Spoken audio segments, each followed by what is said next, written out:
Salut les gens, c'est la Haute-Gaule. Alors on est le 28 janvier et aujourd'hui, la roue de fortune. Alors je vais reprendre petit à petit, quand j'ai envie, j'insiste, les vidéos sur le tarot de Marseille. Alors j'explique. Euh, c'est des vidéos que je propose, on va dire entre guillemets gratuitement. Alors effectivement, évidemment, ça ne constitue pas un cours complet. Néanmoins, c'est déjà des bonnes bases. L'interprétation que je propose est la mienne, même si dans mon interprétation il y a aussi un lien avec les interprétations classiques, on va dire, du tarot de Marseille. Il n'en reste pas moins que c'est une adaptation de ces interprétations par rapport à mes propres découvertes au sujet du tarot. Je sais qu'il y a des gens impatients. Comme je le disais dans une vidéo que j'ai réalisée ce matin sur la responsabilité, etc. Je disais que, ouais, effectivement, le problème, c'est que on est dans un monde où tout le monde veut tout de suite. Mais le problème, c'est que, voilà, moi, j'ai pas tout le temps envie de faire des vidéos. Et que même si j'ai un rythme relativement soutenu, j'ai pas toujours envie de faire des vidéos parce que parfois j'ai blindé de travail, parce que parfois j'ai pas envie, parce que parfois je suis fatigué. Et voilà. Donc, globalement, aujourd'hui, je fais la carte 10. Je vais peut-être faire ensuite la carte 11 qui sera mise plus tard. Mais voilà, c'était pour recadrer le truc. Alors, je reviens sur ce que je viens de dire. C'est mon interprétation. Alors, les puristes ou les emmerdeurs, passez votre chemin parce qu'en fait, vous ne retrouvez pas ce que vous aurez envie de retrouver dans cette interprétation. Mais vous pourrez, si vous êtes un petit peu ouvert et que vos champs de conscience sont relativement ouverts, vous pourrez retrouver des choses qui pourraient peut-être amener de l'eau à votre moulin et vous permettre de développer une autre perception du jeu ou d'améliorer votre lecture. Voilà. Alors, je ne vais pas revenir à partir de cette 10e vidéo sur des choses que j'ai déjà dites, notamment la position des personnages, les couleurs, etc., etc., parce que je l'ai déjà dit dans d'autres vidéos et que ça pourrait devenir redondant. Donc, on est sur la carte 10, la roue de fortune. Alors sur cette carte, on a une roue, trois animaux, trois singes. Alors c'est une des seules cartes avec, il me semble, la lune ou l'étoile, je ne sais plus, je vérifie. Oui, la lune, comme je le disais, c'est une des seules cartes où il n'y a pas de personnage humain. Ici, on voit quoi? On voit une roue dorée, avec des crans rouges et bleus, avec des crans blancs, avec des animaux, trois singes, dont un qui se positionne assis au-dessus avec une épée, une couronne, et puis deux autres singes qui semblent tourner sur la roue, puisque la roue de fortune symbolise bien la roue qui tourne. Alors, au niveau de mon interprétation, c'est une carte que j'ai toujours trouvée assez intéressante parce que lorsqu'elle apparaît dans un tirage, elle va simplement signifier à la personne que sa situation n'est pas forcément une fatalité et que sa situation ne va pas forcément durer éternellement, que la roue tourne pour tout le monde tôt ou tard. Alors le problème c'est qu'avec cette carte on a parfois tendance à penser que la roue va tourner rapidement parce que quand elle sort dans le jeu on va se dire oh ouais mais c'est cool parce que la roue va enfin tourner, ouais mais parfois elle peut mettre du temps et parfois elle peut amener à changer des choses dans ta vie pour tourner. C'est-à-dire qu'en fait, selon les cartes environnantes, par exemple, voilà, je vais prendre un exemple, je tire une carte, la force. J'ai la force et j'ai la roue de fortune. Ben, la personne, elle est peut-être dans une situation délicate. Elle est peut-être dans une situation délicate qui en fait la tanne un petit peu, qui l'affaisse, qui l'empêche, on va dire, de voir les choses clairement. Et donc la force et la roue de tortune, la roue de tortune, ah, c'est nouveau, ça vient de sortir. La roue de fortune sortent dans le même tirage. Alors on va dire que la personne est dans une situation délicate et qu'en fait elle attend des changements. La roue de fortune va insinuer que ce changement va survenir, mais elle va aussi insinuer avec la force que ce changement viendra de la personne. Pourquoi?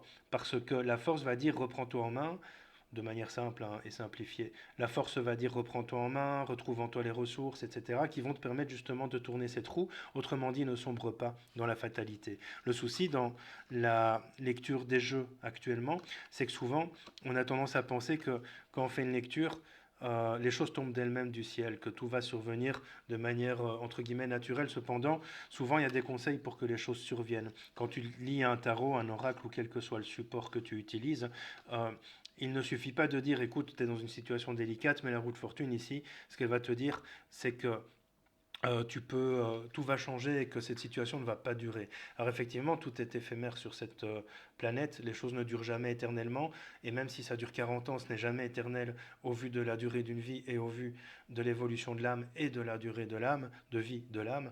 Euh, eh bien, effectivement, c'est pas éternel, cependant, on va te dire, il faut que tu fasses ça pour que cette roue tourne. Et il faut toujours être bien vigilant quand vous faites un tirage, c'est-à-dire, euh, quelle que soit la carte finalement. Il faut toujours bien dire, ok, il va se passer ça, mais pour qu'il se passe ça, telle ou telle autre carte te conseille ça. Autrement dit, ça tombera pas du ciel. C'est très très très important. Ce qui est intéressant dans cette roue, ben, je ne vais pas revenir sur les couleurs, mais c'est l'équilibre des couleurs, parce qu'il y a pas mal de bleu, il y a pas mal de doré, il y a pas mal de rouge. Et en fait, cet équilibre va insinuer que pour que la roue tourne, il va justement falloir retrouver un équilibre entre tout ce qui est spirituel, donc doré, entre tout ce qui est bien matériel, c'est-à-dire le rouge, et entre tout ce qui est bien équilibré entre le matériel et le spirituel, la connaissance, le savoir, c'est le doré, le bleu, c'est une couleur un petit peu plus évolutive.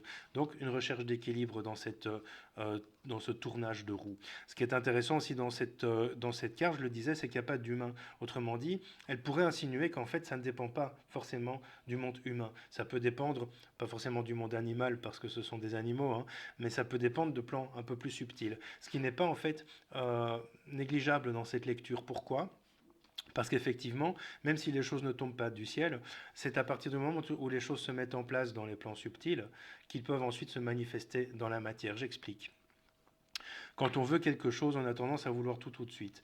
J'ai fait suffisamment de vidéos tout à l'heure, enfin tout à l'heure sur ma chaîne YouTube pour expliquer que non, tout ce qui est synchronicité n'est pas forcément quelque chose qui est régulier de la part de l'univers, etc., etc. J'ai fait assez de vidéos pour dire que le principe d'abondance ne fonctionne pas si tu ne vibres pas totalement cette abondance. Tout ça pour te dire, quand tu veux quelque chose, il faut que tu vibres ça. Et c'est un petit peu ce que pour moi, hein, j'insiste, cette carte va traduire. C'est-à-dire, euh, on n'est plus dans le plan humain, on est dans le plan entre guillemets un petit peu subtil, et on va te dire pour que les choses changent, il faut que tu vibres pour que les choses changent, il faut que tu vibres cette chose. Et pour ça, il va falloir que tu l'imprègnes totalement et que tu aies des certitudes. C'est-à-dire que tu ne peux pas décider de sortir d'une situation si tu ne sais pas vers quoi et où tu veux aller. Ça, c'est quelque chose d'important et de fondamental. Tu as vu, soudainement, je suis éclairé divinement. Et ça confirme ce que je viens de dire. Non, je délire, hein, les gars, c'est bon. Bref, donc tout ça pour te dire, exemple. Oui, bonjour monsieur ou madame, voilà, je suis dans une situation un peu délicate avec mon employeur parce qu'en fait j'ai subi du harcèlement et en fait je suis pour l'instant en procédure, mais euh, je ne sais pas si je vais devoir garder cet emploi ou si je dois aller vers autre chose, etc., etc.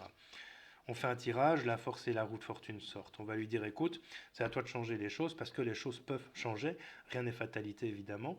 Il va falloir que tu mettes ça en place. Mais pour que tu puisses mettre ça en place, ta force va aussi résider dans ta capacité à savoir ce que tu veux, à savoir où tu vas et à savoir comment le mettre en place. C'est le conseil que va donner le tarot quand tu associes, par exemple, la force et la roue de fortune. Alors ici, c'est un conseil par rapport à l'exemple que j'ai proposé, mais selon le cas par cas, il y aura peut-être d'autres conseils. Voilà, donc ça c'est assez important de le préciser quand tu trouves la roue de la fortune, la roue de fortune, parce que la roue de la fortune c'est avec Miss Nichon et Christian Morin qui est mort là. Euh, la roue de fortune va te dire, voilà, la situation effectivement va changer.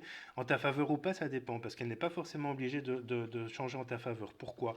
Parce que tu vois que tu as un animal qui monte avec un corps doré. Ce corps doré peut symboliser que cet animal monte, parce qu'en fait la roue tourne, là, tu vois, tu la vois pas tourner parce que c'est une image fixe, mais elle tourne.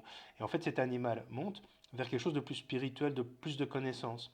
Et puis tu as un autre animal, en fait, qui descend. Il y en a un qui est plus en haut, hein, qui est assis, etc. Mais celui qui descend, le petit singe ici, sur ta gauche, non, sur ta droite, je crois, enfin, je sais pas, peu importe, cet animal-ci, en fait, il symbolise l'animal qui descend dans sa situation, qui chute. Et en fait, il fait le tour. Et en fait, après, il va prendre connaissance de cette situation. Il va en tirer des leçons, il va en tirer des expériences qui vont lui permettre d'une certaine manière de s'élever, d'évoluer. Alors, dans un tirage sentimental, professionnel, personnel, familial, judiciaire, enfin, peu importe, on a toujours besoin de dire à la personne, d'une part, la situation ne va pas changer d'elle-même, il va falloir que tu y mettes du tien. Alors parfois, certes, ça peut changer de soi-même. Il y a des cartes qui vous le diront, des cartes un peu plus évoluées, telles que la carte du monde, etc., peuvent vous dire effectivement, tu vas voir qu'il va y avoir un déblocage, que tu fasses quelque chose ou pas. Mais dans cette situation-ci, avec la carte de la force, c'est plutôt la personne qui doit faire appel à sa force et à ses ressources intérieures. Donc, l'idée de la roue de fortune, c'est oui, la roue tourne, oui, ça va changer, en ta faveur ou pas, selon les cartes environnantes. Euh, il faut que tu parviennes à puiser des leçons de cette expérience pour pouvoir avancer, évoluer et ne plus jamais revivre ces expériences. Donc, ne demeure pas dans la fatalité. Essaye aussi de prendre du recul par rapport à cette situation. Parce que dans cette carte de la roue de fortune, même si pour Jodorowsky, ce petit singe bleu au-dessus avec son glaive symbolise un peu le phénix, qui symbolise la renaissance. C'est aussi le message de la roue de fortune. Euh, il n'en reste pas moins que c'est un petit peu comme s'il il rendait les deux autres petits singes esclaves. Parce qu'il est là, il les surveille avec son épée, sa couronne, comme s'il était un roi. Et donc, en fait, toi, tu ne dois pas être esclave de cette situation. Autrement dit, apprendre à prendre du recul, à te libérer. Alors, c'est la carte numéro 10. En numérologie, le 10, ça fait 1 plus 0, et le 1, c'est tout ce qui touche à la libération, à l'autonomie, etc. Donc, cette carte va t'inviter à te libérer de cette situation. Donc, arrêter de te torturer, de toujours réfléchir, de toujours penser à cette situation et essayer d'en sortir pour pouvoir en fait la voir d'un œil extérieur en méta-position afin de pouvoir justement euh, essayer de la résoudre d'une manière un peu plus détachée. C'est assez important dans ce tirage. Donc quel que soit le tirage, elle va avoir plus ou moins la même symbolique, la même signification. Et donc il va falloir que tu dises, pour résumer à ton consultant, écoute, oui, la situation va changer parce que la roue tourne. Ça va durer selon tes perceptions, tes ressentis. Tu peux dire il y en a pour quelque temps. Selon d'autres cartes environnantes, tu peux aussi dire il y en a pour quelque temps. Selon les cartes aux alentours, tu peux dire ça va tourner en ta faveur ou en ta défaveur. Tu peux inviter ton consultant à se détacher de cette situation pour en fait la résoudre avec beaucoup plus de légèreté et pas y rester impliqué, ne pas chuter en fait dans cette situation, ne pas sombrer dans cette situation et en tirer les leçons, on va dire, pour pouvoir avancer et évoluer. Voilà, ça c'était pour la roue de fortune, et comme j'avais sorti la force, ben, c'est la carte que je vais faire directement par la suite. Voilà, salut, à tout de suite.